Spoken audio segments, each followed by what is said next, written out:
Morning. I'm Hannah Smith, and for the last 4 years, I've had the privilege of volunteering with City Youth. If you've spent time with me there, I'll preface this by saying you're about to get a glimpse behind the curtain of what it's like to be your youth leader. And also, I love you all dearly, and I'm so proud of the seniors this morning. In 2015, at a City Church launch team meeting, I eagerly scanned the list of possible areas to serve, and youth caught my eye.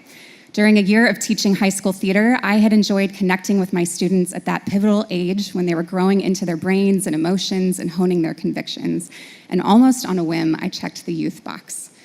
I didn't know how to do youth ministry. I was a weird, anxious kid in my own youth group, but ultimately the starting place for me was the conviction that God always uses and honors a willing heart.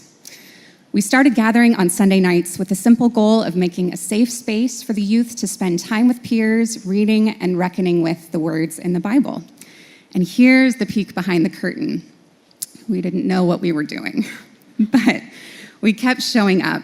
We shared meals, we meditated on scripture, answered countless icebreaker questions, went to retreats, went out for gelato, sped over to softball games at the end of the workday, and in short, I now have a little insight into our part in the sometimes mysterious work of ministry.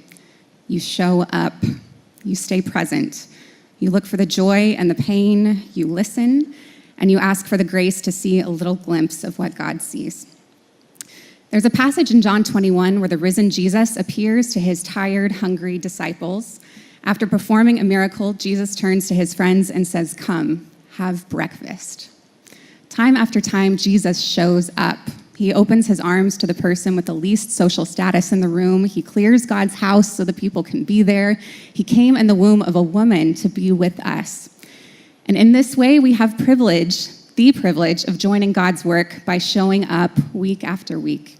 It's an immense privilege to be an adult who prays for students and is there just to be, whether it's cheering a volleyball win, mourning a best friend moving away, being moved by a student's performance in their school play, or giving a huge hug at graduation.